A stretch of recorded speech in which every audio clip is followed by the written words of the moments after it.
Two men are hiding inside a small, dark cave.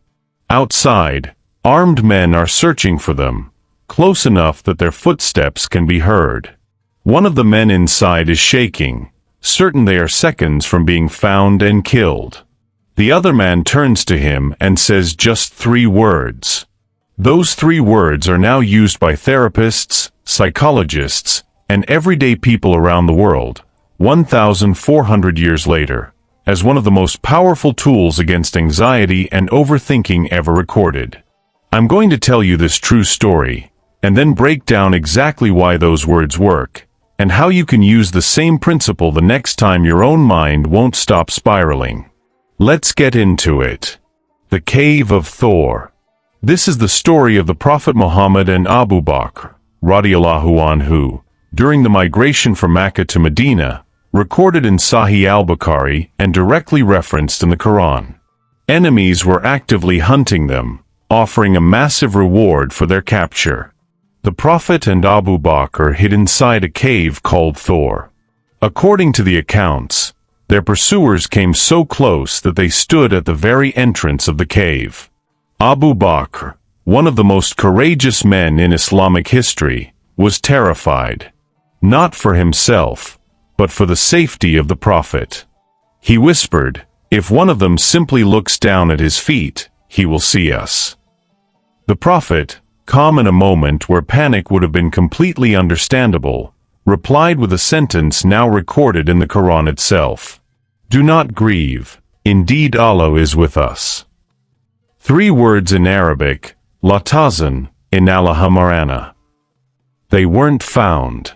The story goes that a spider had spun a web across the cave entrance, and birds had nested nearby, small ordinary details that made it look untouched. The search party turned away. This wasn't just a moment of luck.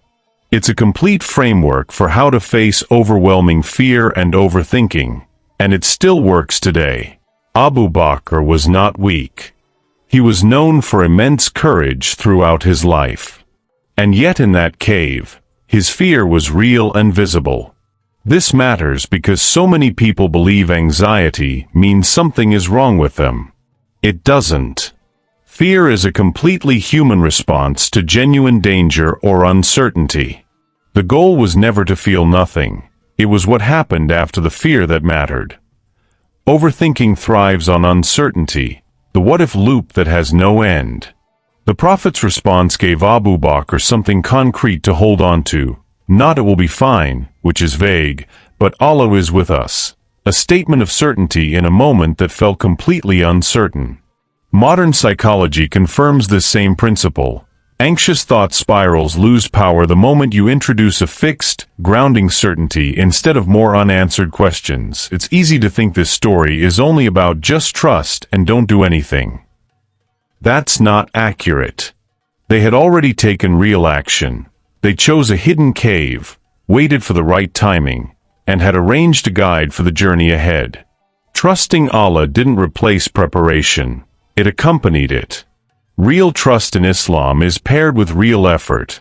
The calm came after doing what was within their control, not instead of it. The Prophet taught a specific supplication for moments of anxiety and distress. Allahumma inni a'udhu min al-hami wal-hazan. O Allah, I seek refuge in you from anxiety and grief. Sahih al-Bukhari. This wasn't a vague general prayer. It was designed specifically for overthinking and sorrow, showing that Islam directly acknowledges and addresses this exact mental state, not just physical hardship. Abu Bakr's fear in that cave was not weakness. It was the setup for one of the most repeated phrases of comfort in human history. The next time your mind is spiraling, at 2 a.m., before a hard conversation, in a waiting room, wherever it happens to you, remember there is a cave, 2 men, and 3 words that changed how millions of people have faced fear ever since. La Tahzan, Inna Allaha Ma'ana. Do not grieve. Allah is with you too. If this helped even slightly, share it with someone whose mind won't stop racing tonight. Subscribe, because next week, We're covering another moment from Islamic history that speaks directly to something you're probably feeling right now.